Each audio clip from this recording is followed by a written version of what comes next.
Hey Virgos, how y'all doing? Welcome. We're going to be taking a look at your second half of April here. So your meditation, fascinating. I saw a train on a track and it was putting all of the effort that it could, all of the fuel, all the energy into going down this track. But it ended up like smoke was billowing out of it, and as much brute force as it was, putting into it, it just wasn't moving. So I saw it kind of break down on the track. And then I saw the Virgo collective kind of, get off the trains. It had no choice. The train wasn't going anywhere. So while it was undergoing repairs, I saw it kind of walk out into this desert. So it had stopped in the desert, I guess. And it walked out and there's nothing else to do. So it sat down, Virgo collective sat down in the middle of the desert. And it was like this hanged man position, like, whoa, majorly.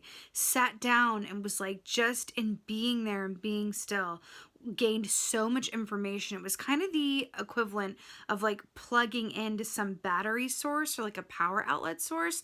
And it was like, whoop, light bulb moment. Suddenly had all of this clarity and energy and was completely rejuvenated and revitalized by assuming this hangman position out in the middle of the desert while the train that they were trying to move forward was being repaired, right? But the true gift, the true energy was outside of that linear path that they were on. It's like, get off the train, go sit in the desert, right? I saw also this train being lifted by like a series of nets that was being carried by huge eagles, like in the Hobbit movies, Lord of the Rings, and being placed elsewhere. I feel like there's a realignment or a replacement or an adjustment that wants to happen with and for you. I feel like it is being fueled or led or inspired by spirit, or your ancestors, the universe, however you want to look at it. But it feels like it's for your highest and best good, and it feels like it's of your divine path. It feels like you want to just be, replaced, or I'm hearing the words like, we have found a better position for you, or we want to just like move you off of where you're going down and put you over here. But it feels incredibly positive. Also, in the desert with the hanged man position, it was like the hanged man, but like how Salvador Dali would have painted it. So yeah, it's really exciting. I'm definitely intrigued. Let's go ahead and see what your cards have to say.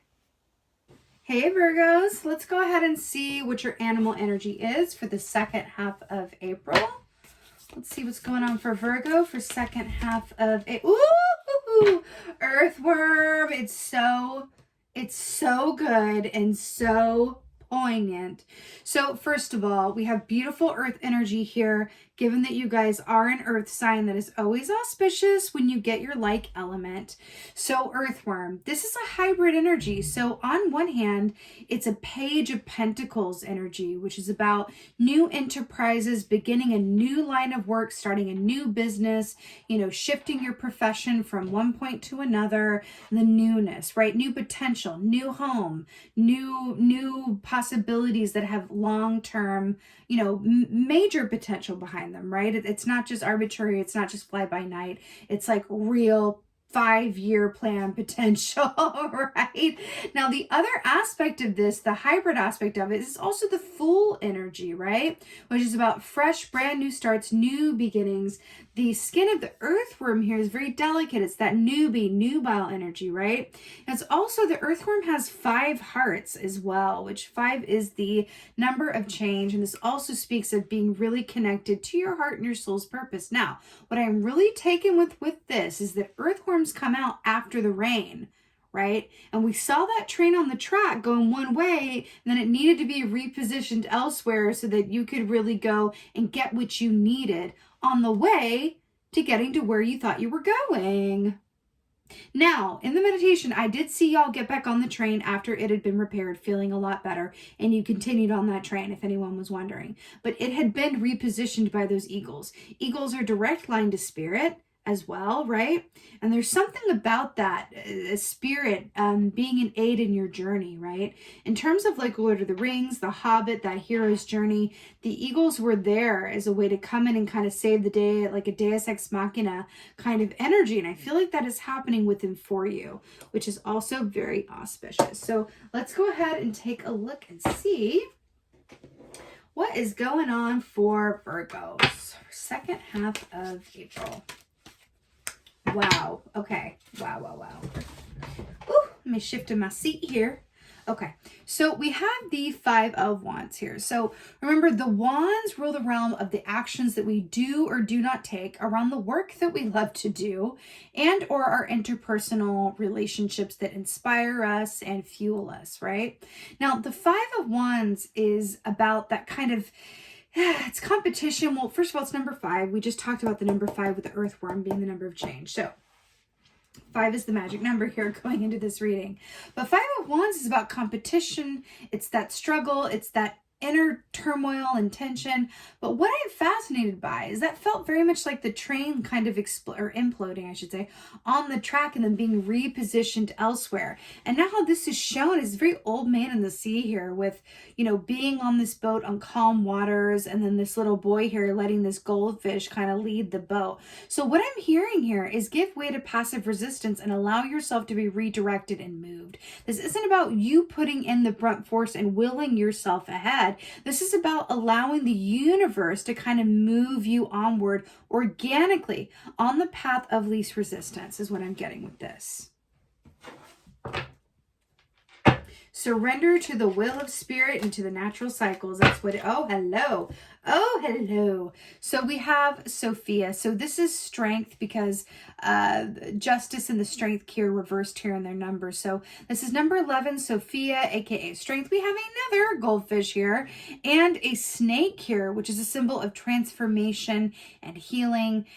Strength, traditionally speaking, is very much about, you know, love over hate, but it's really about knowing that, what does Brene Brown say? I always hear what she says whenever I pull the strength key, that true strength is vulnerability. And then we see this like naked lady here being covered only by, you know, a thin serpent. So, you know, so true strength is vulnerability. It's allowing yourself to surrender to the concept of where you thought you were going or what you thought you wanted to be or how you thought things would turn out. That's what I'm getting here.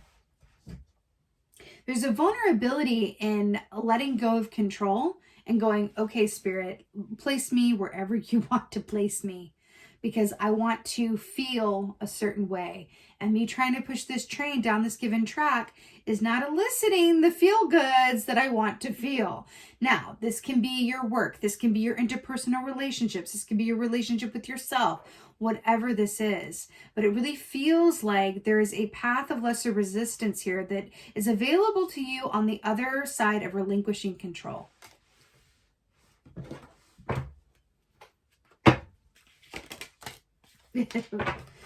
And we have the Six of Cups. So I love how this is depicted in this deck. So Six of Cups is nostalgia. It's about, you know, remembering the past in a worse or better light than how it actually occurred. You know, Six of Cups is also about, especially in this deck, being able to look at yourself and really be honest with yourself about, are the actions that you're taking in your belief system really serving you in your highest and best way? This is also about conversing with your younger you, which can be very revealing and very helpful. Really conversing with your younger you and going, hey, how we doing? What would the younger you have to say about where you are? Take a little sip here while you think about that. What would your younger you say? Like, oh, wow, I'm really happy about that. Or, ooh, really? Right?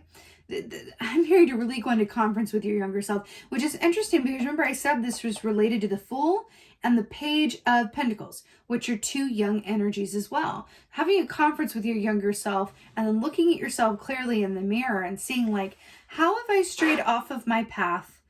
And in what ways have I retained it, right? It's really being honest with yourself and undergoing an honest appraisal and self-assessment of your progress so far and what's really working for you and what's not, right? Five of Wands.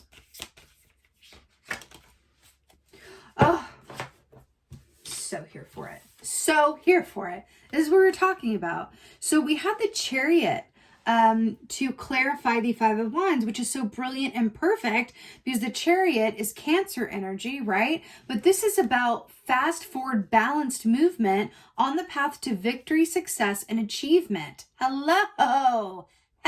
Hello. We were talking about, do you see these two moving forces? And we saw that train going down the track. We talked about aligning yourself to the path of least resistance by relinquishing control. And then we have the Chariot, allowing yourself to be moved. And this is literally a glowing orb in the sky being moved for you. You're not even having to drive it. You're just having to allow yourself to be moved by unseen greater forces than you can be aware of within your human experience, right? Good Lord. This is everything, Virgo. All right, talk to me, Sophia. What's good, girl? Oh, really? That's what she said. Okay. To clarify, Sophia, aka Strength, here we have the Devil. Right. So this is Capricorn energy. The Devil is about feeling trapped. It's about fear. It's about making more fear-based choices than love-based choices and not seeing all of the options at our disposal. This is feeling trapped. Do you see where I'm going with this? Do you also remember what I said about the nakedness and that true strength is vulnerability and being able to be honest with yourself and others about what's working and what's not? And then we have the nakedness here as well. Although she seems a bit more comfortable than he does, you know, it's like, you know, feeling ashamed. And then she's a bit like, yes, naked with a snake, right? So there's something to this that I feel like is asking you to transform your fear into something useful. I felt like a grandparent saying that. It's like, transform that fear into something useful, be useful. But I feel like there's something to that for y'all, right? Can you, and this is such a Virgo piece of medicine, can you make your fear more productive, please? But I feel like there's something in that. How are your fears driving you, and how can you allow them to work for you as opposed to against you? Good Lord, something to that. Six of Cups. Oh, my.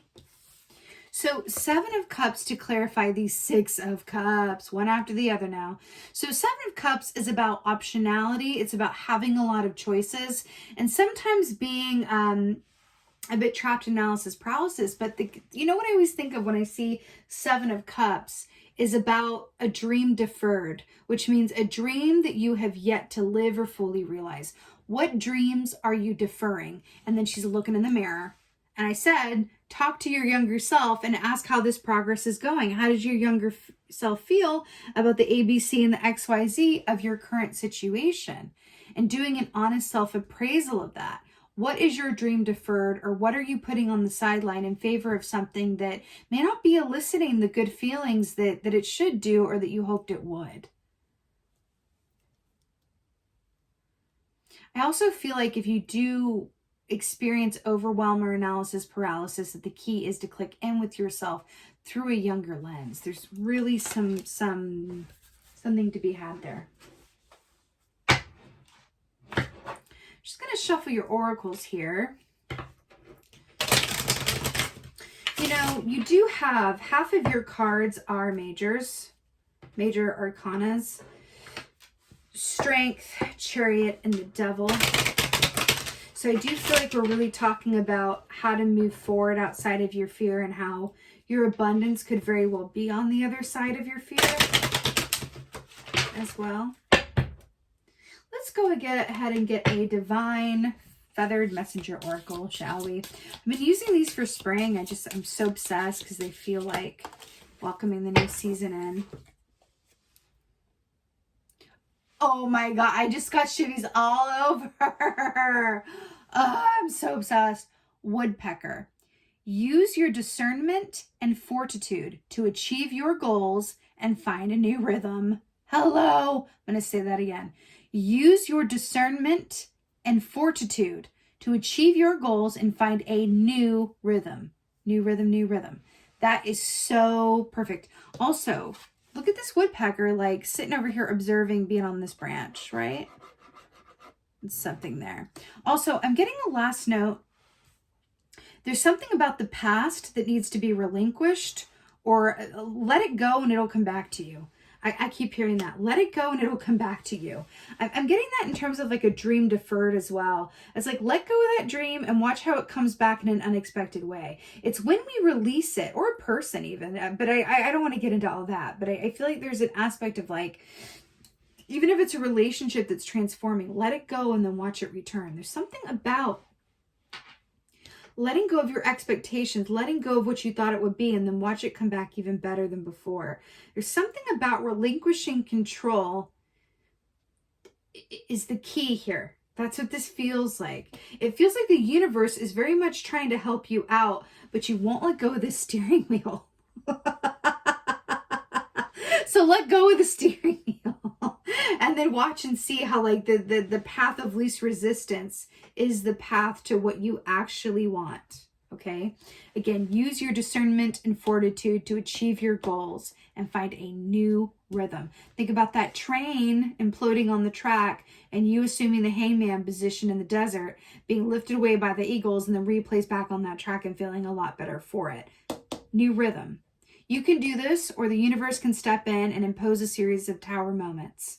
It's really up to you, okay? And if this is for you, if this is resonating, you're going to feel this kind of like internal struggle against, you know, what you know to do and what you're used to doing in terms of your own timetables, rhythms, and patterns, versus like what you're feeling the universe trying to beckon you towards, right? But any impulses, any feelings you have around doing things differently or adopting a different viewpoint or letting things go, right? Listen to those nudges because they're trying to realign you in a path of least resistance that is going to lead to your abundance in a better and more efficient way than you could ever make it happen without listening to that guidance.